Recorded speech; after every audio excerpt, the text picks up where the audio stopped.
जोहार हज़ारीबाग। मैं फैज़ अनवर, आप देख रहे हैं एचबी लाइव। आज ब्रेक थ्रू सोसाइटी की टीम हज़ारीबाग से बहरनपुर आई है। यहाँ के कुछ स्टूडेंट्स हैं, वो ये देखने आए हैं कि बहरनपुर में क्या निकला है। लोग कहते हैं कि बुद्धिस्ट स्थल यहाँ माना जा रहा है और पुरातात्विक स्थल जो है और बहुत अवशेष पुराने काल के वो निकले हैं। यहाँ पे हमारे साथ कुछ खास लोग हज़ारीबाग से भी है। मुरारी सिंह जी जो जर्नलिस्ट हैं, इन्वायरमेंटलिस्ट हैं, काफ़ी दिनों से इस चीज़ों पर रिसर्च कर रहे हैं। और आर्कियोलॉजिकल सर्वे ऑफ इंडिया की टीम जो पटना से आई है वो काफ़ी दिनों से यहाँ पे है, वो देख रही है। आइए उनसे सुनते हैं यहाँ पे क्या निकला है और क्या कुछ है यहाँ पे।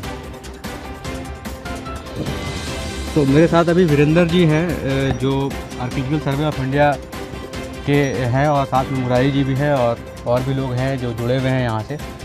और कुछ बच्चे हैं जो ब्रेक थ्रू साइंस सोसाइटी से आए हैं। सर आप बताएं बच्चों को भी और हमें भी कि यहाँ पे जो पहली खुदाई जो हुई थी उसमें क्या निकला, और अभी जो दूसरी खुदाई जो हो रही है उसमें क्या निकला, और आगे क्या इसका पूरा प्रक्रिया होगा।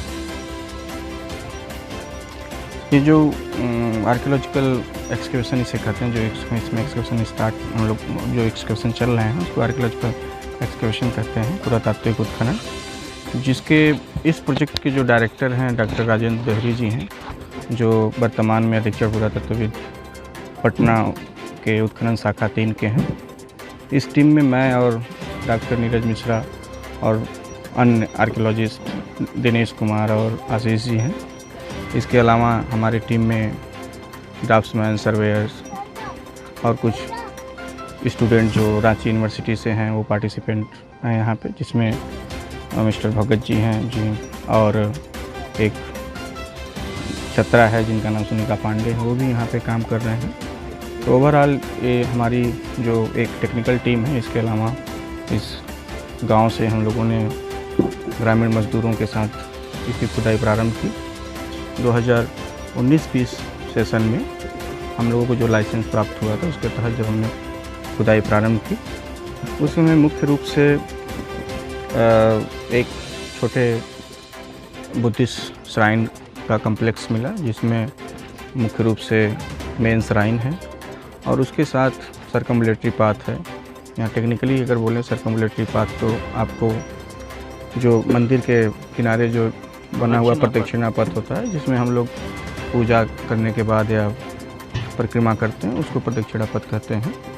और उसके अलावा वहाँ से हमें उसको माउंट 1 नाम दिया गया है, जिसमें जो आपको दूसरा जो उसके साथ लैटरल श्राइन या सब्सिडरी श्राइन कहते हैं, उसके पार्श्व में स्थित है दोनों साइडों में। तो वो भी एक इम्पॉर्टेंट डिस्कवरी है। तो 3 सेल्स का एक प्रॉपर आपको कम्प्लेक्स है, जिसके साथ आपको बरंडा और जाने के लिए एंट्रेंस गेट और स्टेप्स के प्रमाण मिले हैं माउंट 1 से। और पिछले साल की खुदाई में हमें मुख्य रूप से तारा की प्रतिमा मिली थी, जिसका अपर पोर्शन टूटा हुआ था। और उसके अलावा हमें भूमि स्पर्श मुद्रा में भगवान बुद्ध की प्रतिमा वो भी टूटी हुई थी। उसके अलावा वहाँ से हमें एक बहुत ही अच्छे जातक स्टोरी का डिपिक्शन है, उसका हमें एक प्लैक मिला था, एक पहले स्लैब मिला था जिस पे जातक स्टोरी, व्याघ्र जातक उसको के स्टोरी है, उसमें डिपिक्शन है। उसके अलावा वहाँ से हमको मिनिएचर फॉर्म में बुद्धा के ध्यानी बुद्धा जिसे कहते हैं, उसके कई सारे सीरीज में डिपिक्शंस एक ही प्लैक पे मिले हैं। तो ये भी एक इम्पॉर्टेंट डिस्कवरी है। उसके अलावा घंटकुटा है जो हमें लास्ट ईयर काफ़ी संख्या में मिला था।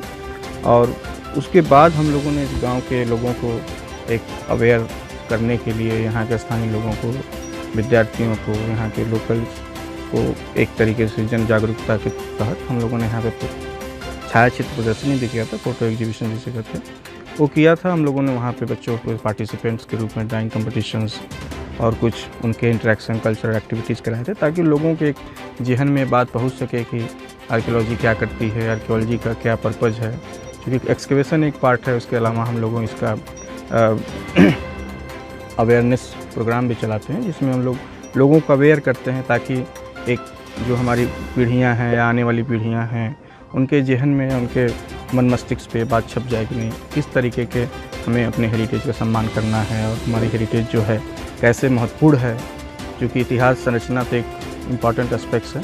साथ साथ इतिहास को बचाना भी हमारा एक कर्तव्य है, जो हमारे फंडामेंटल राइट्स में भी फंडामेंटल ड्यूटीज़ में भी इसको उल्लेखित किया गया है। तो इस तरीके से हम लोगों ने वहाँ पे जो अपने लास्ट ईयर के जो काम किया था उसका हमने जिक्र किया। और इस साल हम लोगों का जो कंसंट्रेशन रहा सेकेंड माउंट पे है, जिसमें हमें मुख्य रूप से जो खुदाई हम लोगों ने यहाँ पे 31 जनवरी या जनवरी लास्ट वीक से हम लोगों ने यहाँ पे स्टार्ट किया, जिसमें इस बार जो स्ट्रक्चरल जो एविडेंसेज हमें सामने आए हैं, जिसमें अभी तक 5 सेल्स प्रमाण में आए हैं, उनके एविडेंसेज मिले हैं या उनके रिमेन्स कह लें आप, ध्वंसावशेष मिले।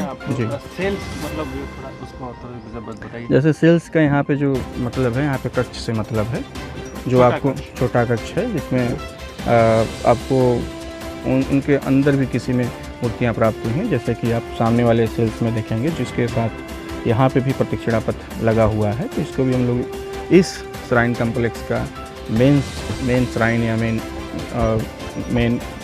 श्राइन के रूप में समझ पा रहे हैं। तो वहाँ से भी हमको एक मूर्ति प्राप्त हुई है जो अभी औंधे मुँह पड़ी हुई है। दूसरा, इसके साथ एक इम्पॉर्टेंट बात यह है कि सेल्स के फ्रंट में हमको इसमें एक बरंडा, रनिंग बरंडा के अवशेष भी मिल रहे हैं, जिसमें जो एक जहाँ पे हम अभी लोग स्थिर हैं या जहाँ पे हम लोग बैठे हुए हैं, ये आप हो सकता है कि उसी कम्प्लेक्स का एक्सटेंशन हो और उसमें आपको इसको ओपन कोर्टयार्ड के रूप में भी समझा जा सकता है, क्योंकि जिस तरीके के यहाँ डेब्रिज के प्रमाण हैं और जिस तरीके का आपका पूरे माउंट का कंटूर है, उसको आप देखेंगे तो आपको समझ में आ जाएगा कि चूँकि आपको किनारे से एलिवेटेड है और सेंटर की तरफ इसमें स्लोप है। सर, तो अभी आगे क्या प्रक्रिया होगी? जो मूर्तियाँ निकली हैं उसके बाद यहाँ पे क्या म्यूजियम डेवलप होगा या फिर क्या प्रोसेस होता है? जो हम लोगों का डिपार्टमेंट और हम लोगों का खासकर जो विंग है, इसमें हम लोग बेसिकली हम लोगों का कंसंट्रेशन होता है एक्सप्लोरेशन एंड एक्सकवेशन, सर्वेक्षण और खुदाई, स्थलों की पहचान करना, जगह जगह जाके स्थलों को ढूंढना। और जब कभी भी हमें लाइसेंस प्राप्त होता है या उसको जो हमारे निदेशक होते हैं, हमारे जो अधिकारी होते हैं, डिसाइड करते हैं इसको एक्सकवेशन किया जाए, तो हम लोग एक्सकवेशन के लिए जाते हैं वहाँ पे। तो हमारा मेन कंसंट्रेशन अभी एक्सकवेशन और चीज़ों को एक्सपोज करना है। बाद में इसका जो एक दूसरा पार्ट है आर्कियोलॉजी का, जिसमें कि आप चीज़ों को कंजर्व करते हैं, हेरिटेज के रूप में इसको कंजर्व करते हैं। तो कंजर्वेशन के पहले हम साइट को प्रोटेक्ट करते हैं। प्रोटेक्शन के दौरान इस पूरे स्थल को नोटिफाई किया जाता है, जिसमें प्रीलिमिनरी नोटिफिकेशन और फाइनल नोटिफिकेशन के नाम से 2 बार नोटिफिकेशन गैजेट जारी करता है गवर्नमेंट ऑफ इंडिया। अगर किसी को आपत्ति है या किसी तरीके किसी को कोई ऑब्स्टेकल है या कुछ किसी को समस्या ऑब्जेक्शन से, तो दर्ज करा सकता है। अदरवाइज उसी के तहत हम लोग स्टेट गवर्नमेंट और जो सेंट्रल गवर्नमेंट है, उनके कॉपरेशन से चीज़ों को एक संरक्षित करने के लिए उसमें हम इसको प्रोटेक्शन में लाते हैं। तो मतलब ये हुआ कि अगर स्थानीय प्रशासन या हमारा राज्य अगर एक संग्रहालय बनाता है, अगर मोटे तौर पर कहें कि एक संग्रहालय बनाता है, तो वो मूर्तियाँ जो यहाँ से जो भी अवशेष मिल रहे हैं वो एग्जीबिशन के लिए वहाँ रखे जा सकते हैं। ये रखे जा सकते हैं, क्योंकि ये जो विषय है आर्कियोलॉजी या कल्चर, जो जिस विषय पर हम लोग काम कर रहे हैं, ये एक समवर्ती सूची का विषय है, कंकर्रेंट लिस्ट का विषय है, इसमें स्टेट भी इसको प्रोटेक्शन में ले सकती है और सेंट्रल गवर्नमेंट भी इसको प्रोटेक्शन में लेती है। चूँकि हम लोग यहाँ पे काम कर रहे हैं, तो हम लोग इसके प्रोटेक्शन के लिए अपने विभाग में प्रपोजल चूँकि सर के माध्यम से कर चुके हैं, तो अपना काम कर रहे हैं। यहाँ पर हमारा एक विंग जो एडमिनिस्ट्रेटिव विंग रांची सर की, वो उसको टेकअप किया है। तो उन्होंने अपना कार्य कुछ किया है, कुछ उनका अपना चल रहा है। लेकिन ये है कि अभी इसके बाद उसका प्रोटेक्शन ज़्यादा बीच में सर मूर्तियों के नीचे कुछ लिखा हुआ था, तो हम लोगों के लिए तो बिल्कुल समझ नहीं आता वो क्या लिखा है। जब उसको बाद में पढ़ा जाएगा या आप लोगों ने पढ़ने के लिए भेजा होगा, तो इसको कौन सा लिपि है व कैसा लगता है वो?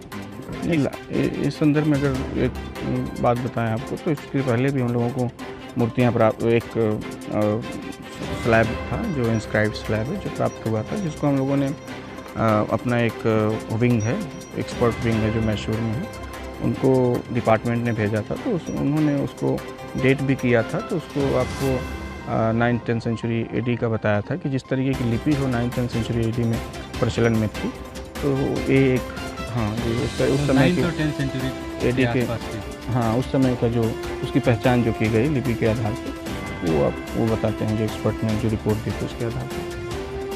तो देखिए आर्कियोलॉजिकल सर्वे ऑफ इंडिया की टीम जो यहाँ पे बता रहे थे कि 9th और 10th सेंचुरी एडी के अवशेष यहाँ पे मिले हैं, और जो लिपि मिली है वो वही बताती है कि उतनी पुरानी एक्सकावेशन के बाद ये पता चल पा रहा है। ये हम लोग जब घूम रहे थे तो बच्चे पूछ रहे थे कि ये जो सारी जगह है, इस जगह को आप लोग कैसे ये किए, ट्रेस किए? देखिए, किसी भी मतलब जो पूरा स्थल है उसकी जो खोज है एक लंबी प्रक्रिया है। उसके लिए हम लोग पहले जो लिटरेचर में अगर कहीं उल्लिखित वो स्थल का नाम है, प्राचीन कालीन जो ग्रंथ हैं, क्लासिकल टेक्स्ट हैं, या आपके कोई ट्रैवल अकाउंट्स हैं जो, या किसी का जीवन वृत्तांत है, यात्रा वृत्तांत है, या किसी न किसी तरीके का लिटरेचर में इस स्थल को प्रस्तुत किया है या लिखा है, या कोई पुराना पब्लिश गेजेटियर्स है इसमें इम्पोर्टेंट प्लेसेस के आप जो नाम जिले वार दिए जाते थे, उसके माध्यम से भी। और दूसरा चीज़, हम लोगों का जो मेन ये जो दूसरा एक हिस्सा होता है जिसमें हम लोग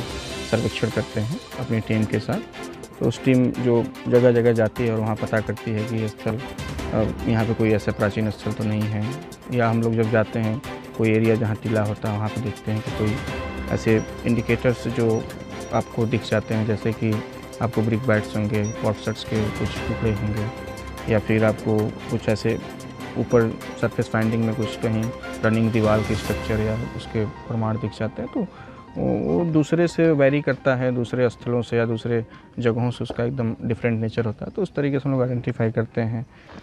अब देखिए खुदाई अभी भी चल रही है और यहाँ पे लोग डिस्कशन करते रहेंगे, लेकिन बात यही है कि हज़ारीबाग से लगभग 10 से 12 किलोमीटर दूर बहौरनपुर में बुद्ध की कुछ प्रतिमा मिली है और भी कुछ अवशेष मिले हैं, जिसको जो बताती है कि 9th-10th सेंचुरी एडी के वो अवशेष है। और खुदाई अभी चल रही है, लगभग 3 महीने हो गए हैं खुदाई के, और आगे कितने दिन चलेगी वो आर्कियोलॉजिकल सर्वे ऑफ इंडिया बता रहे हैं कि प्रोटेक्शन जो है वो बहुत इंपॉर्टेंट है। यहाँ के लोगों को अवेयर किया जाए कि जो एक्सकैवेशन साइट है उसको किसी ना किसी तरह से प्रोटेक्ट किया जाए, और यहाँ पे जो म्यूज़ियम डेवलप किया जाता है, आगे किया जाता है, वो आगे की प्रक्रिया वो लोग करेंगे और कैसे करेंगे वो भली भांति जानते हैं। बहुत बहुत धन्यवाद। मैं फैज़ अनवर, बहौरनपुर से।